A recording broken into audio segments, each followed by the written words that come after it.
This is the Big O Show. This is the Big O Show. All righty, there he is, the man, the myth, the legend that is Manny Navarro, and our Caneswear Miami Hurricanes report. Manny, how you doing, my friend? Good hanging in there, bro. I mean, everybody's messaging me today, asking me what's going on, who's getting fired, what's happening. They want to know everything, and it's, tell them it's a zoo right now. What can I tell you? I know it's a zoo, and I don't think anything's going to change. I don't think anybody's going to get fired when it's all said and done. I just, at this point, I don't see this university buying out his contract, and really what's going to replace him, Manny. And that's what I've been trying to tell fans, that you're just going to get another Manny Diaz and another Randy Shannon, another Al Golden. You're not going to get anybody that really is going to turn this thing around.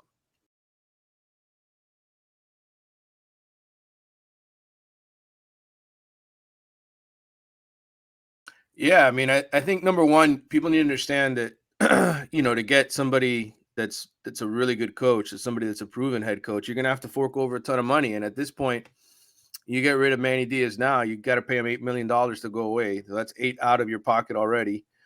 Then if you want somebody who's already in a contract somewhere else, you got to pay them, right, to get out of that, to get out of that deal. It'll be a lot more than the $4 million they paid to get Manny. Right. And so I just think from a financial standpoint, again, does the university have the money? Sure. They can find ways to get the money. Do they want to do that? I don't think so. So, could they fire Manny right now and just put in an interim coach and wait till the offseason? Sure. I think so. I think there's a possibility of that. But again, landing the big fish, landing the guy who's going to come in here and make all the difference and push all the right buttons, I don't have any faith in that happening. And, and I think in a lot of ways, too, we need to see what happens with the athletic director position. Do they make a change there? Is it the same guy who's going to end up making the next hire? That all remains to be seen. So, here's what I'll tell you, though. If you want to make it just about football, right, and you don't want to be drowning in this coach thing, the 4 best players last night on Miami's defense were freshmen, and I thought Tyler Van Dyke in the fourth quarter showed you something that he did in the first 3 quarters. He played a lot better. So, I think there are some encouraging players if you're looking at the future and you're saying, hey, that was a sweet ass pass in the corner of the end zone, dude. That was a dime. And I thought that the 3rd and 14 play where he hit Rambo coming out of the break was a perfectly thrown ball. Look, he's a freshman. That's the first time he played anybody for real. And, you're going to come out of the gate. You're going to overthrow guys. I mean, it happens to all of them. Trevor Lawrence didn't look great. And I'm not comparing this guy to Trevor Lawrence, but I'm just saying, even Trevor Lawrence's first game looked a little shaky. Yeah. So, to me, there's some positives as far as the youth is concerned. And if you don't want to worry about the coaching search and all that, you can talk about some of those guys, because I think there's some good players on this team. They're just all young guys. Yeah, I know. But my problem is I still don't see improvement from enough players in the 3 years that he's been here. Right. I don't see enough organization. I just don't think they're ever prepared properly for every game. They're always making mistakes. They got away with a targeting one yesterday. They got lucky that they didn't get that call. And again, there's always a targeting play. You know what I mean? It's like, why is it that your team is so undisciplined all the time? That's my problem with Manny in the end. But again, I'm at a point where it doesn't really matter, because the next guy in line that you're going to hire is going to be the same kind of crap. And so to me, it's not going to change. And just out of curiosity, when you read through everything that Julio Frank said, it sounded to me like a lot of hot air, no real, bottom line commitment to football. It was still more about academics and shaping their overall future and all that other kind of crap. It's a statement put out by a guy who was forced to make a statement, right? I think essentially that's how I read it. And I look at Julio Frank and I say, look, this isn't a bad guy. He's a guy who is just an academic. And you know what? A lot of school presidents are just academics, right? I mean, not all of these.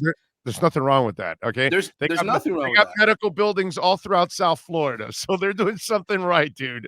Okay, they're printing money, dude. Okay, come on.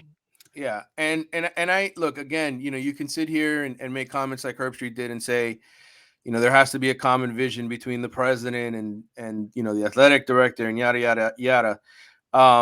That sounds great. The reality is the athletic directors are the key to all this. They're the guys who run the ship. They're the ones who fundraise for athletics. They're the ones who put everything together. And the reality is Miami's facilities have been upgraded the last few years. It's not like they didn't do anything. So from that perspective, I agree. The problem is, how much do you put into your head coaches, and how much money are you willing to spend on your head coaches? That's the issue here. Nothing else. That is it. And coordinators. Right, and coordinators. But my point is, it's how much do you spend on coaching? Okay. Right. And how much of a commitment do you make to that? Right. And in a lot of ways, they're right. A lot of the fundraising comes from private donors, right? Boosters who want the right head coach to come in here. How much money are those people willing to put, to hire the next head coach? There's guys down here who put a lot of money into this program to help get it to where it is now. But are they going to pay? Somebody going to go out there and pay an $8 million buyout for Manny Diaz? Somebody going to, when they don't know who the next head coach is going to be? Right. Right. And the track record of what you've hired is not good. So then that doesn't make you feel good about that. Let me ask you something, because obviously I'm watching it from afar, but Manny looks to me like a guy that's not comfortable at all with all the pressure and everything going on around him. He seems to me like a guy that's uncomfortable with all of this. Do you read the same thing? And then part two of that is, he doesn't seem to me like a good communicator also. I'm just wondering what have you been able to learn about those kind of things, about the communication? And do you see the same thing as a guy that I almost feel like he's a volcano inside, that it's kind of, rumbling, and he's really uncomfortable with all this failure around him? That's a good question. I probably haven't given it enough thought, but just looking at his body language, ooh, I think he's getting more irritated with the questions, certainly, right, and the commentary. But I also think, in terms of his communication and whatnot, and his awareness, I think, you can sit here and talk about whether or not he made the right decision there at the end of the game. I thought he should have gone for 6 and not just played the clock out. I'm one of those guys that, when you got the other team reeling and you're trailing, you go for the end zone. You don't just play conservative and leave it on the foot of your 18-year-old kicker. But he looked like a guy who was confident last night. He was smiling during that whole. I don't know if you caught him on TV or not when they showed him in those huddles. Yeah, right. Yeah, especially at the end when they thought he probably thought somebody probably said something like, "All right," and he just smiled at him like, "Yeah, we got this one," like we're all right. When they called the timeout is what you're saying. When Virginia called the timeout on that first down, 37. Yep. Right, that he turned to him, and you could tell that there was like a relief at that moment, that he felt like he had it. You know what I mean? I know I saw that, but I watched the guy throughout that game, and even before the game, and then it just seems to me like a guy that the pressure's getting to him. And then when I watch him interact with people, I don't know, man. It's just there's an Adam Gase feel to it. You know what I'm saying? It just, I don't know. But and now that again, this is total. This is a guy from afar. I'm trying to read the body language. When he's pulling a guy aside, there was one moment where he pulled one of their players aside to tell him something, and that player didn't really focus in on his coach while he's talking to him. He kind of almost like, yeah, sure, coach, and he kind of dismissed him and kept going, in a way. And I'm just looking at a guy that I don't know. I wonder what kind of a communicator he is behind the scenes. Even when I see him come on with Joe, like when he comes on in the morning, he has no personality, bro. He doesn't know how to work. He doesn't know how to work an interview. You know what I mean? It's very, very mechanical and very cold and stuff. And I don't know, maybe he doesn't have a relationship with Joe Rose. I don't know. But everything that I see about him, I just kind of see uncomfortable. And I don't know if he really knows how to communicate with people to kind of get them trying to feel comfortable about him? I don't know. Yeah. I mean, it's a great question and observation on your part. I look, having dealt with him, having spoken to him, one-on-one interviews, which I usually get once a year, as I've told you before. I feel like he's a guy who feels like he's got all the answers in his head. Okay, like this is the approach. This is what we need to do, and he always feels like he has the right answer. Whereas, some guys, hey man, I made a bad decision there, right? Or hey man, I screwed up. He doesn't see it that way. I think he's a guy who's very just sort of stuck in his ways. And I wouldn't say he's stubborn in the sense where he won't fire a coach, because obviously he's done that, right? He's changed coordinators, he's done. Yeah. But I think there's a lot of self-confidence in the sense that nothing you or I or anybody else says to him is going to affect him. He tries to be this unfazed, well, I knew that, or this is why I think this way. Like, he has all the answers. And I think that's what comes off is a guy who's, I don't want to say arrogant, but certainly he's got all the answers, right? Like, sometimes you got to be human. Like, hey, you know what? I didn't think about that. Or, hey, I didn't, that's a good point. And I don't think he does that enough. I don't think there's enough sort of that interaction. And I don't know behind the scenes how that affects his coaches. I can tell you that the guys who left, none of them really had anything bad to say about him in terms of professionally how they worked with him. And I think, the thing with Manny, more than anything, I see a guy who's just a nice guy to the players all the time. He's a player's sort of coach. And I don't know that he ever gets to the point where he intimidates any of them or makes them feel on edge. Like, hey, I'm really not going to play this week, or I screwed up. Oh man, I'm not, like, it's almost like, no, I got your back, buddy, And sometimes players, the way they react to that is they keep doing the same mistakes over and over again, right? Because they don't feel like they're letting anybody down. I think in that regard, from a psychological standpoint, I think that might be his biggest mistake is sometimes guys don't need a pat in the back. Hey, get them next time. They need somebody more forceful who's going to scare something into them, and make them really feel like, hey, I'm going to get benched. I'm not going to play this week, or I'm not going to play going forward. He's done that with a couple of guys here and there, but look, you look at the snap counts from last night. DJ Ivey played 50 snaps last night.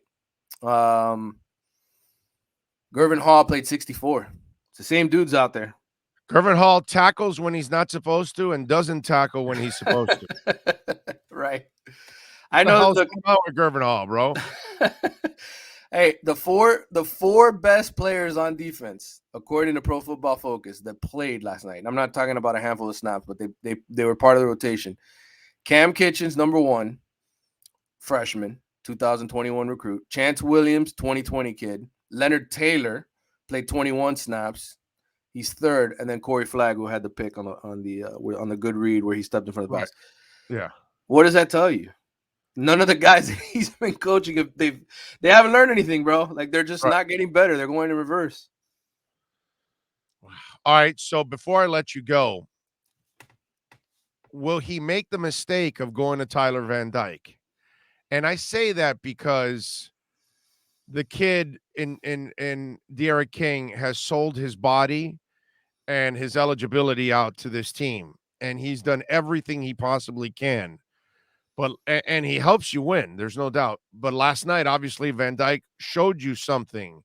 And I know you got to be worried about the future, and I know that De'Aaron is not the future. Right. But he has earned the right to finish the season at least. You know what I mean? But I'm just wondering if he will make the mistake. And I also wonder how much of the locker room will you lose because of the love that there is for De'Aaron King in that locker room.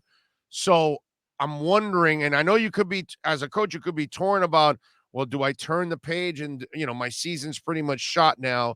Do I turn the page and work on the future, or do I let De'Aaron finish out the season when he does come back healthy, if he's ready to go against North Carolina in 2 weeks? What's your gut tell you? My gut tells me that De'Aaron's injury is worse than they're letting on. Oh, okay. So then the decision will be easy for him then. I could see it being easy, yes. I mean, look, De'Aaron King's a good kid no matter what, right? He's there on the sideline. He's coaching up the kids. I mean, this isn't a kid who's all of a sudden just shut down, right? And been like, oh, I'm not going to be a part of this. He's tried to help. He's a man. He's a man, bro. He's a man. So, I've heard many different things that he could be out for the year, that this is an AC joint type deal. And I've also heard it could just be a pain tolerance thing. He was throwing passes last night when they first got to the field, but these weren't 15-yard outs, 20-yard outs. They weren't, this was like soft toss. Right. A guy in a sweater, lightly tossing the ball to his teammates. I don't know where he is. I know I've reached out to family and people around him to try to get the answer to see how bad it really is. Manny, played it all week as if he could potentially play in this game. And then he said the same thing about Jake Garcia. And now Jake Garcia is out till November or whatever. So coaches are going to coach, right? They're going to do what they do. Right. I don't know. I don't know how bad it is. I would think that, if it's a pain tolerance thing, De'Aaron's going to come back. Oh, yeah. Right. But if it's more than that, if he just can't throw the ball the way that he wants to throw it, I could see the kid saying, hey, I'm not going to play Tyler. I could see him doing that. Like, he gives us the best chance to win. My arm isn't good enough yet. Even if Manny wanted to play him, So we'll see.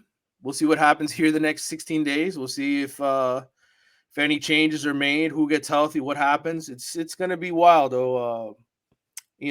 I certainly wasn't expecting to cover a season like this. That's for sure. Yeah, it sucks, man. It sucks to see where they're at and where they're going, unfortunately. All right, what are you working on The Athletic so Canes fans can check you out and read on the frustrations? Yeah, well, I mean, I'm going to be monitoring this Manny Diaz thing for the next couple of weeks. Like I said, I'm reaching out to different people, hearing different things. Bruce Feldman is as well. He's very tapped in to the UM program, obviously. And so he and I are sort of attacking this thing together. There's going to be stuff. I can't even, right off the top of my head, coming off of last night, I mean, I have stories that I want to work on, that I want to do, but I haven't dug my teeth into it. But I'll be busy. Nonetheless, I'll be cranking out more stuff. Yeah, you always are. So yeah, subscribe to The Athletic, keep up with it. And by the way, props to you, because I see that dolphin banner in the back, and you don't have the new logo, you have the classic logo. So that's a 72 banner, by the way. That's a 72 season banner. Kudos to you, sir, having the real logo, not that shit whale that they got on.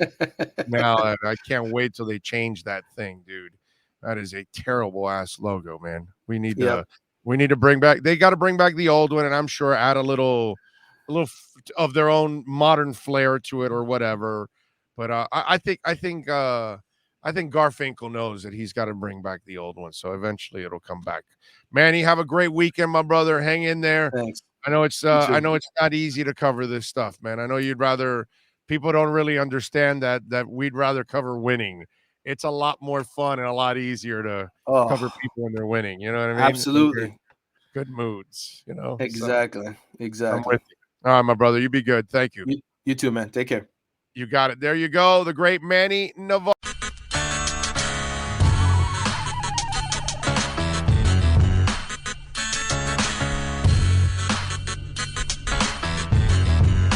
This is the Big O Show. This is the